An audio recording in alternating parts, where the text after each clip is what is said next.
Bienvenidos a este nuevo video en el cual abordaremos el principio de responsabilidad del filósofo alemán Hans Jonas.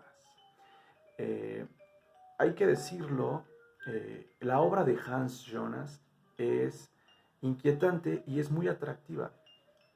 La forma en que es planteado el dilema ético por parte de Hans Jonas eh, deja mucho que pensar, sobre todo porque lo que está problematizando, cuestionando Hans Jonas, son los fundamentos propios de nuestra ética, de la ética milenaria que ha sido, digamos, replanteada quizás a partir de los griegos, pasando por los filósofos cristianos, franceses, alemanes, pero ninguno de estos replanteamientos intentaban trastocar el fondo o el fundamento mismo de la ética.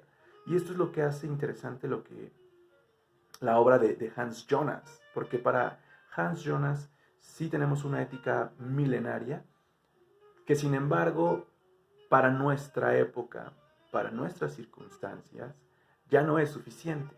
Es una ética obsoleta, es una ética limitada sobre todo, porque la situación en la que nos encontramos no puede ser abarcada ni puede ser, digamos, ayudada por la ética milenaria, una ética que menciona Hans Jonas, una ética antropocéntrica.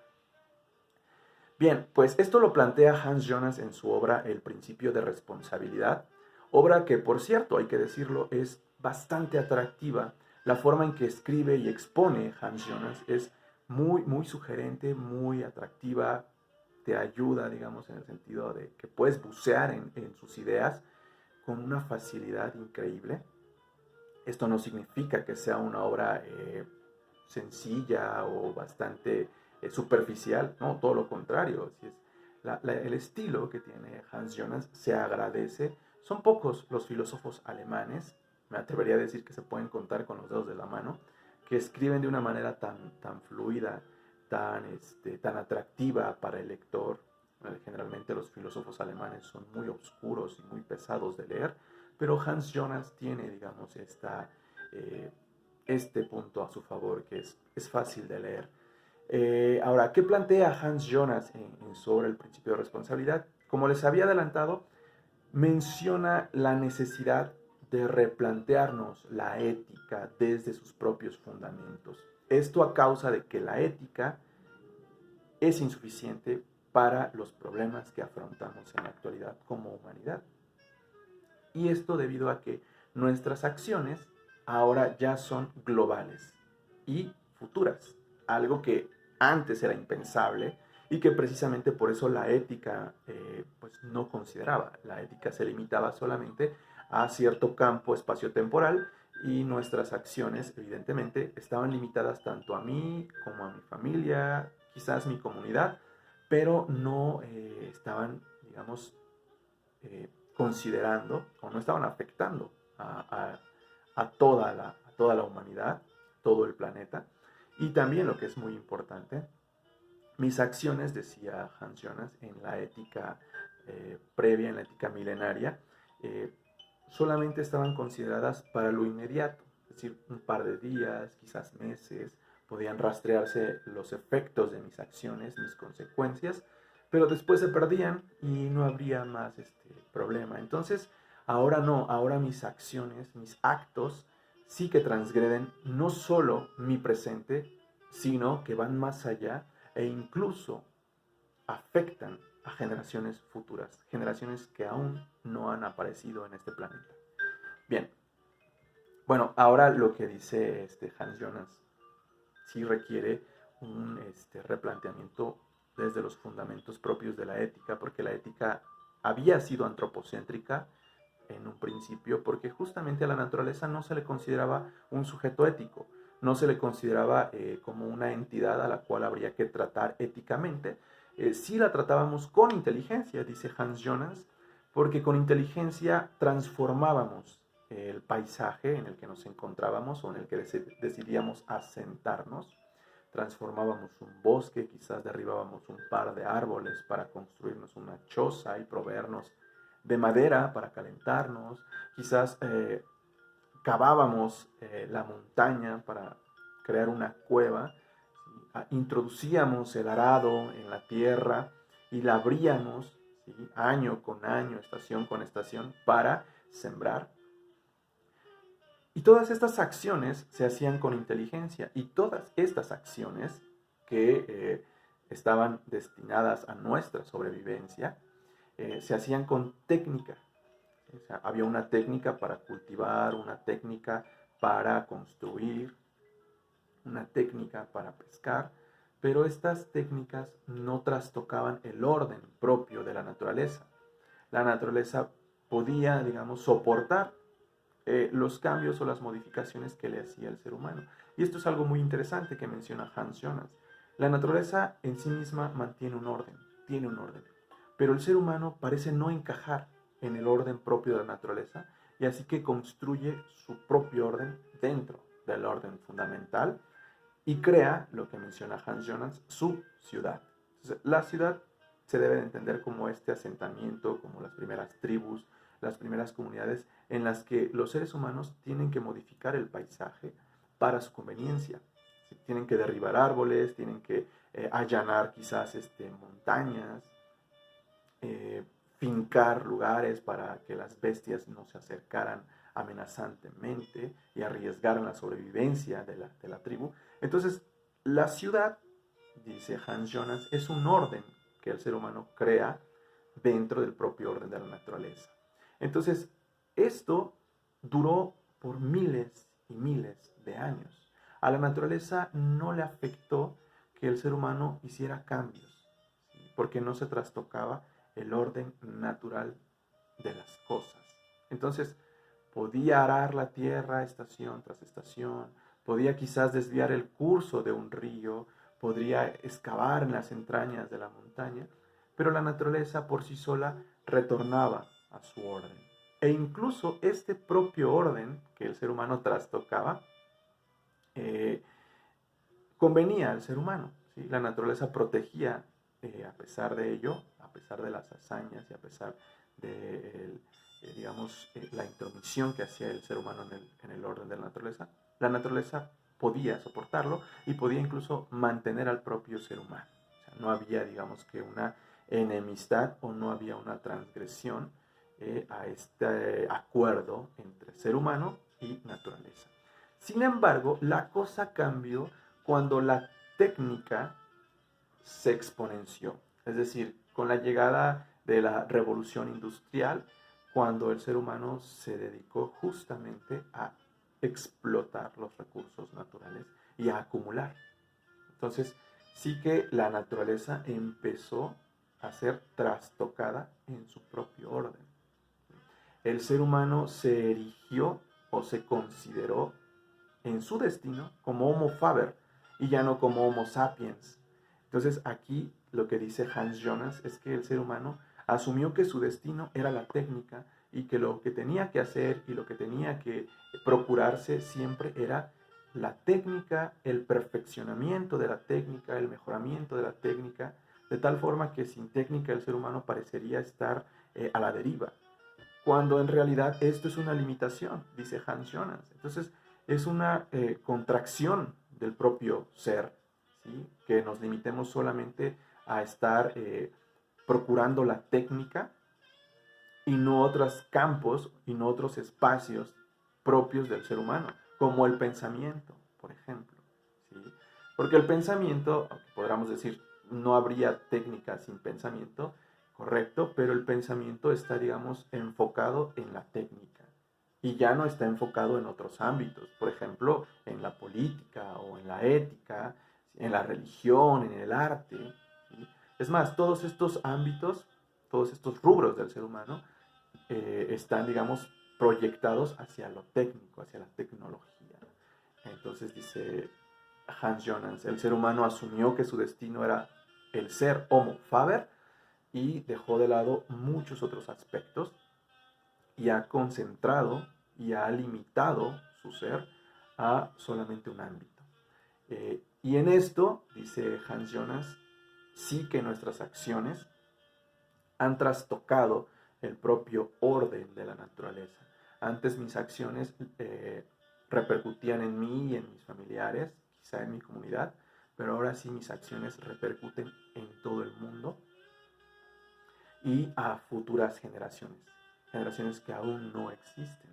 Entonces, la ética ya no es suficiente, la ética tal como nos la implementaron los griegos, tal como nos la instruyeron los filósofos de la patrística o de la época medieval, filósofos renacentistas, etcétera, pues siempre se habían regido bajo estos estatutos de que mis actos no transgredían a futuras generaciones, no repercutían en futuras generaciones, ni tampoco eran capaces de afectar a nivel global.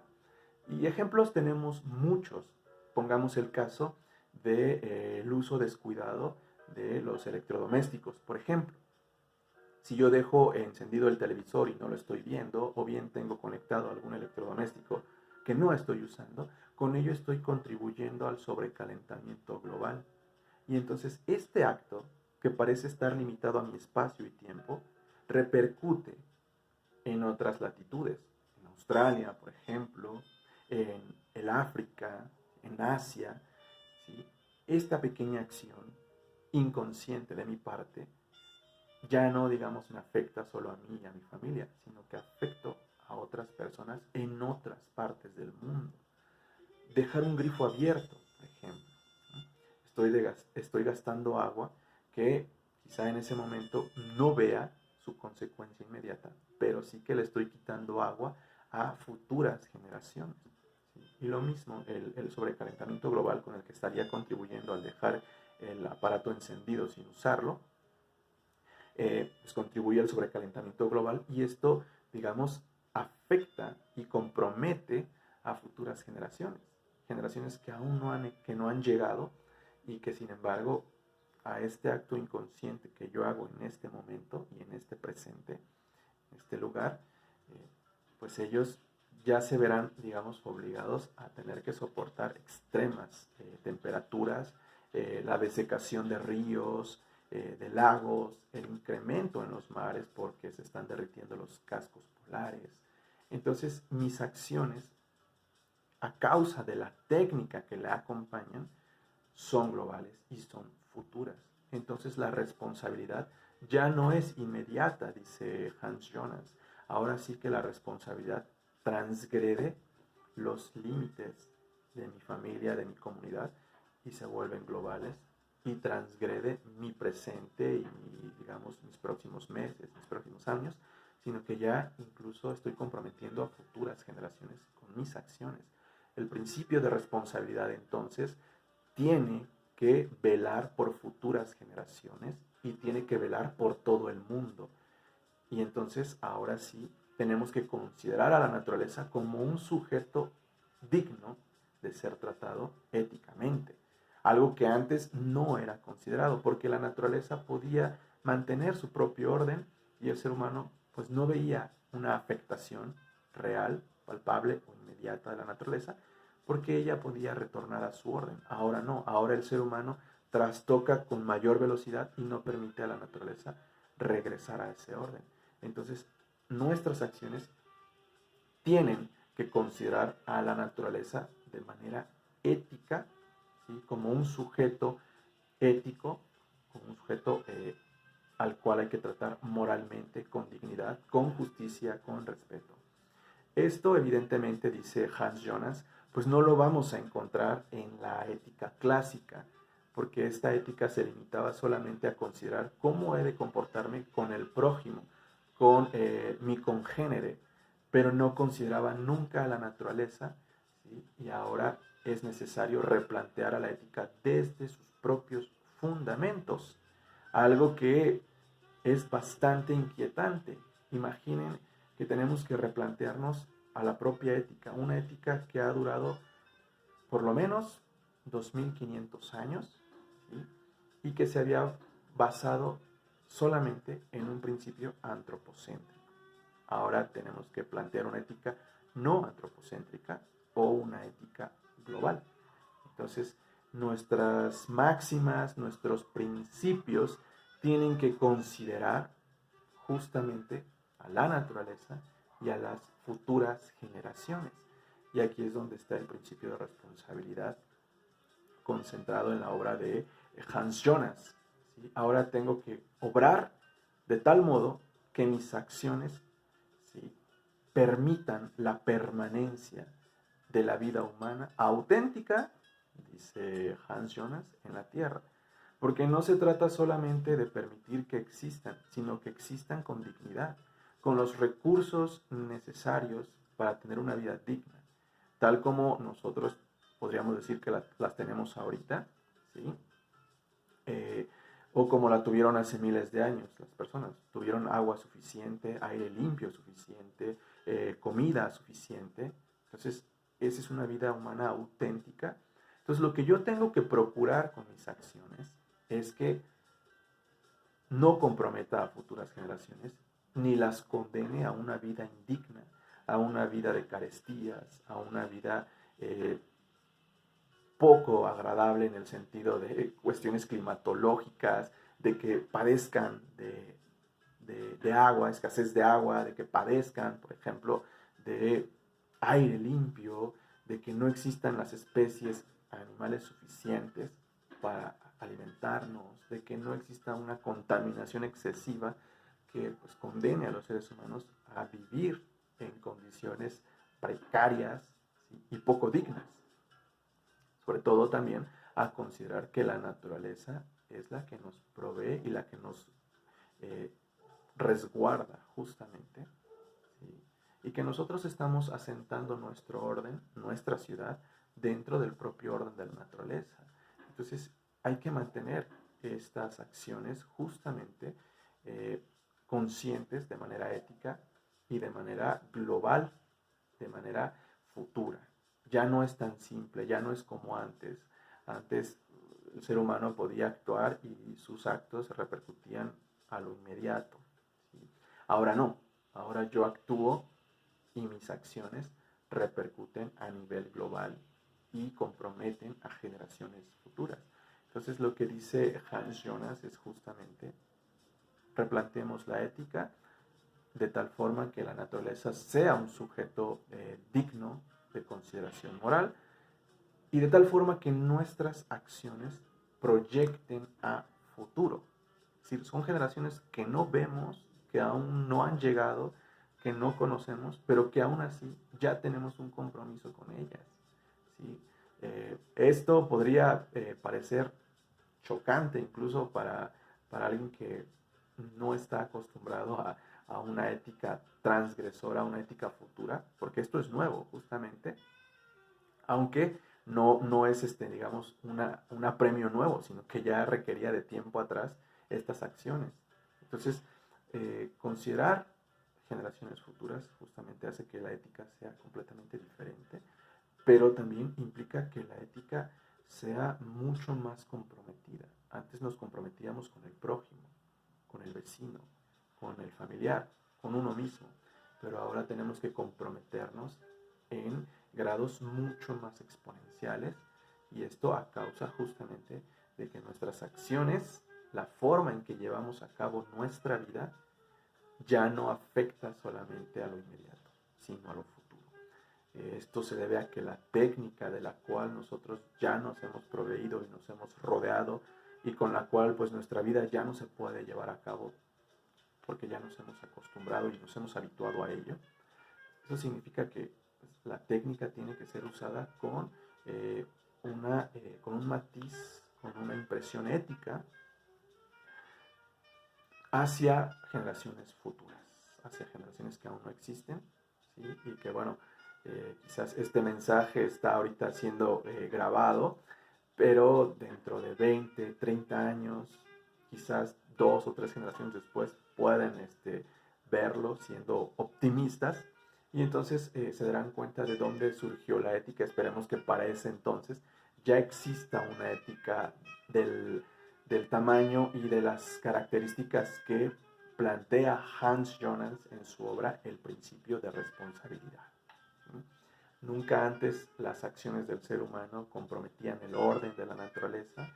Habíamos existido por miles y miles de años y fueron cientos y cientos de generaciones las que mantenían un equilibrio con la naturaleza, modificaban el paisaje, modificaban la naturaleza, pero nunca habían trastocado el orden propio de la naturaleza. Ahora sí, y ahora sí que el ser humano tiene una responsabilidad mucho más grande. Su presencia en el mundo conlleva ya una responsabilidad, quiéralo o no lo quiera, ya está obligado a ser responsable con futuras generaciones. Y aquí viene un término muy interesante que menciona Hans Jonas. El ser humano es el custodio del planeta. Entonces, antes no teníamos ese papel. La naturaleza era la que cuidaba de nosotros, la que procuraba por nosotros, la que velaba por nosotros. Ahora no. Ahora se han invertido los papeles, justo porque las acciones del ser humano, acompañada de la técnica contemporánea, han trastocado ese orden y ahora la naturaleza depende completamente de nosotros. Nosotros somos los custodios, somos quienes deben de cuidar a esa naturaleza, quienes deben velar por ella, porque justamente esa naturaleza es la que nos provee de alimento y la que nos provee de las condiciones para llevar a cabo una vida digna. ¿Sí? En este sentido, el principio de responsabilidad, dice Hans Jonas, debe ser compatible, debemos obrar de tal modo que nuestras acciones sean compatibles con la permanencia de una vida humana auténtica en la tierra, ¿sí? Justamente para generaciones venideras. O bien, como lo decía Hans Jonas, obra de tal modo que los efectos de tu acción no sean destructivas para la futura posibilidad de esa vida.